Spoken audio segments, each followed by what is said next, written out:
Hello, good morning, my dear students. How are you? Fine, good.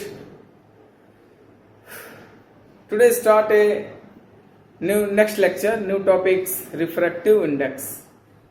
Students, काफी दिन बाद आपसे मुलाकात हो रही है. On the previous lecture, already discussed about refraction and refractive index. But today start some numerical on the basis of refractive index. देखिए students, आपको रिफ्रैक्टिव इंडेक्स के बारे में हमने बताया था कि रिफ्रैक्टिव इंडेक्स ही क्या है, मोस्ट रिस्पॉन्सिबल है. रिफ्रैक्टिव इंडेक्स ही क्या है, रिस्पॉन्सिबल है रिफ्रैक्शन के लिए. यानी रिफ्लेक्शन में क्या होता था, लाइट अपने पाथ से डेविएट नहीं होता था, जितने एंगल पे इंसिडेंट होता था उतने एंगल पे क्या होता था, रिफ्लेक्ट होता था. लेकिन रिफ्रैक्शन के केस में, यानी जब एक लाइट को एक मीडियम से दूसरे मीडियम में जब हम सेंड करते थे, भेजते थे, तो लाइट अपने पाथ से क्या हो जाती थी, डेविएट हो जाता था. यानी जितने एंगल पे इंसिडेंट होता था उतने एंगल पर रिफ्रैक्ट नहीं होता था, या तो उस एंगल से ज्यादा हो जाता था या तो उस एंगल से कम हो जाता था. और स्पीड भी डिक्रीज हो जाता था, स्पीड भी क्या हो जा रहा था, चेंज हो जा रहा था.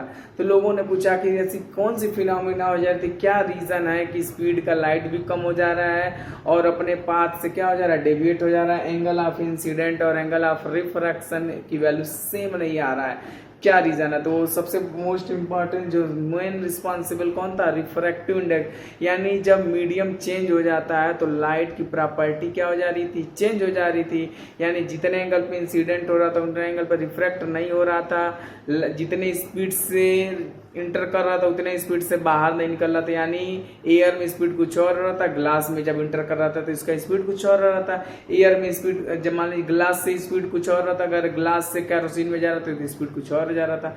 यानी जब मीडियम चेंज हो जा रहा था तो लाइट का स्पीड और उसका पाथ भी क्या हो जा रहा था, डेविएट हो जा रहा है, स्पीड भी क्या हो जा रहा था, चेंज हो जा रहा था. कौन रिस्पॉन्सिबल था, रिफ्रैक्टिव इंडेक्स हो जा रहा था. तो रिफ्रैक्टिव इंडेक्स को कैसे फाइंड आउट किया जा रहा था, आपको लॉ ऑफ रिफ्रैक्शन के बारे में बताया गया था. पिछले टर्म बताया था दो तरह के होता है, incident light rays, refracted light rays और normal line same plane. First law of refraction. Second क्या था, sine the ratio of sine of angle of incidence to the sine of angle of refraction is equal to the constant. वही जो constant था वो क्या था, refraction था. यानी रिफ्रैक्शन को किससे डिनोट करते थे, यन से और म्यू से. यानी n equal to sine i upon sine r equal to constant. उसी कांस्टेंट को क्या बोला गया, रिफ्रैक्टिव इंडेक्स. यानी refractive index equal to sine i upon sine r. आपको एक फार्मूला दिया था और स्पीड के टर्म बताया था N equal to C upon V. ये फार्मूला था. देखिए लेकिन आज हम आपको एक नया फार्मूला देंगे.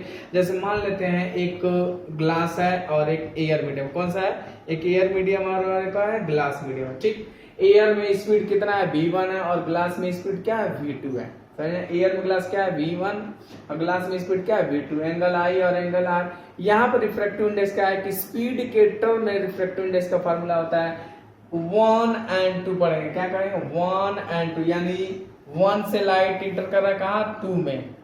1 से लाइट कहाँ एंटर कर रहा है, 2 में. 1 and 2. अगर 2 3 लिखा रहता था यानी स्पीड लाइट 2 से किस में एंटर कर रहा है, 3. यानी जो इस साइड लिखा रहा है उसी में क्या कर रहा है, ट्रेवल कर रहा है, पास कर रहा है, एंटर कर रहा है. तो 1 and 2 बराबर speed of light medium 1 upon speed of light medium 2. यानी इसी को एक टर्म्स में, न्यूमेरिकल टर्म्स में 1 and 2 इक्वल टू क्या लिख सकते हैं, v1 अपॉन v2. 1 and 2 का फॉर्मूला क्या है, v1 अपॉन v2. इसी को क्या लिख सकते हैं, अगर ये इसी को ऐसे भी लिखा जा सकता है 1 and 2 का फॉर्मूला. अगर मान लीजिए एयर में है चाहे वैक्यूम है तो speed of light, speed of light in vacuum upon speed of light in medium. समझ में आया. यानी बहुत सारे फार्मूले, 3 से 4 फार्मूले हो गए. पहला फार्मूला है तो n equal to sine i upon sine r. दूसरा आता है n equal to C upon बीसी का speed of light upon speed of light in an medium. आज फार्मूला आया 1 and 2 यानी n equal to v1 upon v2 n equal to speed of light in vacuum upon speed of light of medium.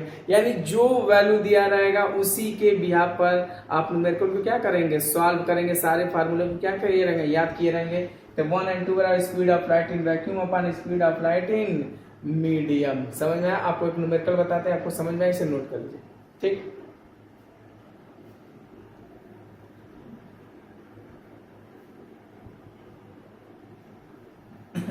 एक और आपको एक trick बताते हैं। देखिए एक और फार्मूला इस पे बताते हैं। सोच रहे हो सर आज तो बस फार्मूला ही फार्मूला बता रहे हैं, लग रहा है जान ही निकलेगी आज हमें। देखिए दो मीडियम की बात करते हैं,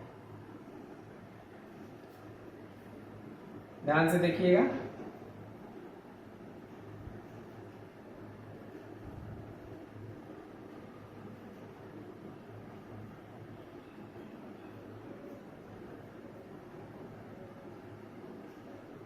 ये है एयर, ये क्या है एयर, ये क्या है ग्लास, ये क्या है ग्लास, ये है एंगल आई, ये है एंगल आर, ये क्या है एंगल आई, ये क्या है एंगल आर। समझ में? पहला देखिए, पहला फिगर क्या है, light is air to glass, light is air to glass, light is glass to air. एक में लाइट एयर से ग्लास में जा रहा है, दूसरे में ध्यान से देखिए एरो ऐसे बनाया, तो ग्लास से किस में जा रहा है, एयर में जा रहा है। समझ में आया?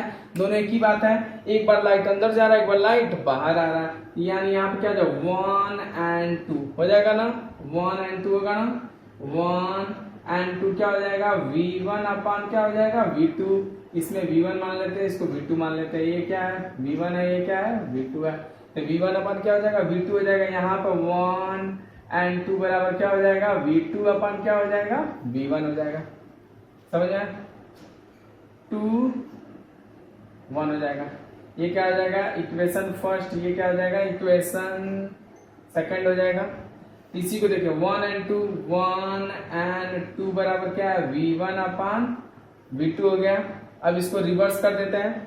जब इसको रिवर्स करेंगे आप ध्यान से देखिए, तो इसको क्या हो जाएगा 1, इसको रिवर्स करते हैं 1 and 2 बराबर क्या हो जाएगा V2 अपान, अगर V2 अपान V1 करेंगे तो ये ऐसे हो जाएगा। अगर इसको हम रिवर्स करें तो ये 1 अपान 1 and 2 हो जाएगा इस टर्म में, यानी 1 अपान 1 and 2 बराबर V2 अपान V1 की जगह क्या लिख सकते हैं 2n1 लिख सकते हैं।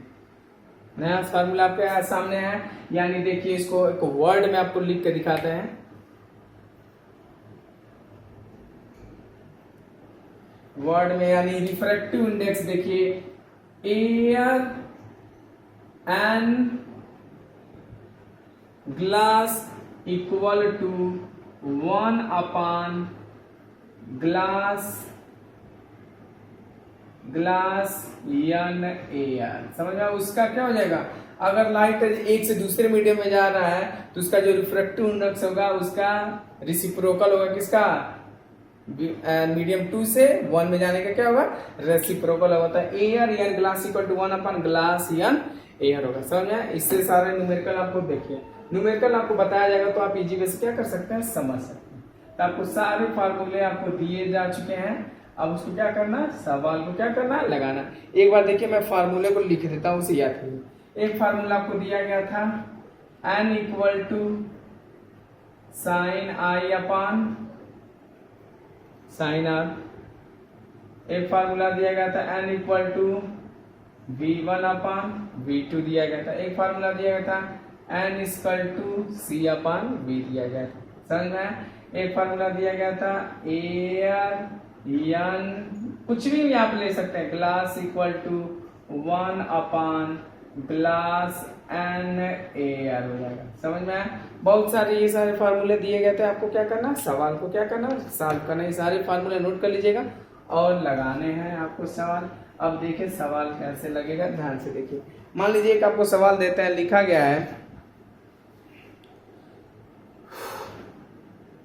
लिखा गया है कि light enters from air, light enters from air into glass. Light, question number 1 देखिए, नोट करते रहिएगा साथ। Light enters from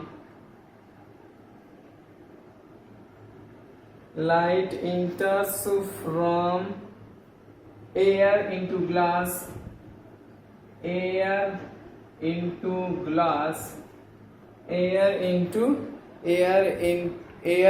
glass plate having refractive index, plate having refractive index 1.50, 1.50.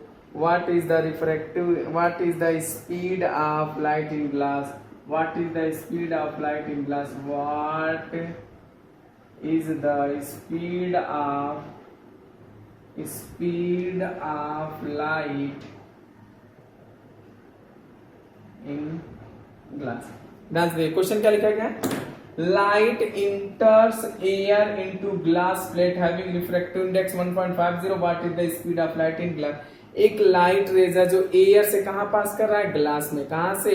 Air से किस में एंटर कर रहा है? ग्लास में। जब ग्लास का रिफ्रैक्टिव इंडेक्स 1.50 है तो स्पीड ऑफ लाइट क्या होगा? ग्लास में। एयर में तो आपको ऑलरेडी मालूम है 3 × 10⁸ मीटर पर सेकंड तक। ग्लास में क्या होगा उसको हमको क्या करना है? फाइंड आउट करना। पहले क्वेश्चन को क्या कर लीजिए? नोट कर लीजिए। देखिए रिफ्रैक्टिव फार्मूला हो जाएगा, रिफ्रैक्टिव इंडेक्स इक्वल टू क्या हो जाएगा? Speed of light in air upon, दोनों स्पीड की बात कर रहे तो वही वाला फार्मूला यूज करेंगे, speed of light in glass. Speed of light air आपको मालूम है और रिफ्रैक्टिव इंडेक्स ग्लास आपको मालूम है। ये इसकी वैल्यू कितना है? 1.50। इसकी वैल्यू क्या है? 3 × 10⁸ और स्पीड ऑफ लाइट इसको मान लेते हैं Vg मान लेते हैं, यानी Vg इक्वल टू क्या हो जाएगा? 3 × 10⁸ अपॉन 1.50 हो जाएगा। ये कितनी बार में? 2 हो जाएगा, यानी 2 × 10⁸ मीटर पर सेकंड। ध्यान से देखिए, वही स्पीड ऑफ लाइट एयर में कितना है? 3 × 10⁸ मीटर पर सेकंड। वही लाइट जब एयर से किस में एंटर कर रहा है? ग्लास में एंटर कर रहा है तो स्पीड कितना हो जा रहा है? 2 × 10⁸ मीटर पर सेकेंड हो जा रहा है। समझ में आया? यानी देखिए रिफ्रैक्टिव इंडेक्स क्या कर रहा है? लाइट के स्पीड को क्या कर दे रहा है? कम कर दे रहा है, डिक्रीज कर दे रहा है। समझ में आया? ऐसे बहुत सारे न्यूमेरिकल को आप बुक से क्या करते रहिएगा? सॉल्व करते रहिएगा, हमसे पूछते रहिएगा। लेकिन मेनली आपको बताते हैं रिफ्रैक्टिव इंडेक्स क्या है। रिफ्रैक्टिव इंडेक्स का मीनिंग ये है कि वो लाइट रेज को कितना डेविएट कर रहा है और कितना उसकी स्पीड को डिक्रीज कर रहा है। समझ में? मीन्स जिसका रिफ्रैक्टिव इंडेक्स जितना ज्यादा होगा वो उतना ही लाइट रेज की स्पीड को क्या करेगा? डेविएट करेगा, उतना ही लाइट रेज की स्पीड को क्या करेगा? कम करेगा। जिसका रिफ्रैक्टिव इंडेक्स जितना कम होगा उसमें स्पीड ऑफ लाइट क्या होगा? ज्यादा होगा। समझ में? अगर मान लीजिए 3 रिफ्रैक्टिव इंडेक्स लिखा है 1.3, 1.4, 1.5, तो किसमें स्पीड ऑफ लाइट ज्यादा होगा? 1.3 में होगा। सबसे स्पीड ऑफ लाइट कम किसमें होगा? 1.5 में होगा। डायमंड का रिफ्रैक्टिव इंडेक्स अप्रॉक्सीमेटली 2 से ज्यादा होता है, 2 होता है, तो उसमें स्पीड ऑफ लाइट और कम हो जाता है। तो जिसमें रिफ्रैक्टिव इंडेक्स जितना ज्यादा है तो स्पीड ऑफ लाइट उतना ही डिक्रीज होगा, उतना ही कम। अगर रिफ्रैक्टिव इंडेक्स जितना ही कम होगा उसमें स्पीड ऑफ लाइट उतना ही क्या होगा? ज्यादा होगा। समझ में आया? तो रिफ्रैक्टिव इंडेक्स पढ़ लिए। हम लोग नेक्स्ट टाइम पे पढ़ेंगे लेंस पढ़ेंगे। ध्यान से देखिएगा। यार हमने क्या पढ़ा? Refractive index, speed of light. यानी आपको फार्मूला दिया था n = sin i / sin r दिया गया, n = c/v होता है, n = v1/v2। यानी रिफ्रैक्टिव इंडेक्स के लिए एंगल भी रिस्पॉन्सिबल है और स्पीड भी रिस्पॉन्सिबल है। तो रिफ्रैक्टिव इंडेक्स यानी speed of light in vacuum 1 medium 1 upon speed of light in medium 2। अगर वैक्यूम की बात कर एयर टू किसी मीडियम में जाता है n = c/v, वो क्या हो जाएगा? किसी मीडियम में स्पीड क्या हम फाइंड आउट कर सकते हैं? स्पीड लाइट की स्पीड की वैल्यू पुट कर देंगे और रिफ्रैक्टिव इंडेक्स दिया रहेगा वो पुट कर देंगे, तो किसी मीडियम में स्पीड क्या कर देंगे? फाइंड आउट कर सकते हैं। समझ में? ऐसे बुक को लाइन बाय लाइन बुक को आपको क्या करते रहेगा? रीड करते रहना है, पढ़ते रहना। जहाँ नहीं समझ में आप क्या कर सकते हैं? डायरेक्टली आप पूछ सकते हैं। समझ में?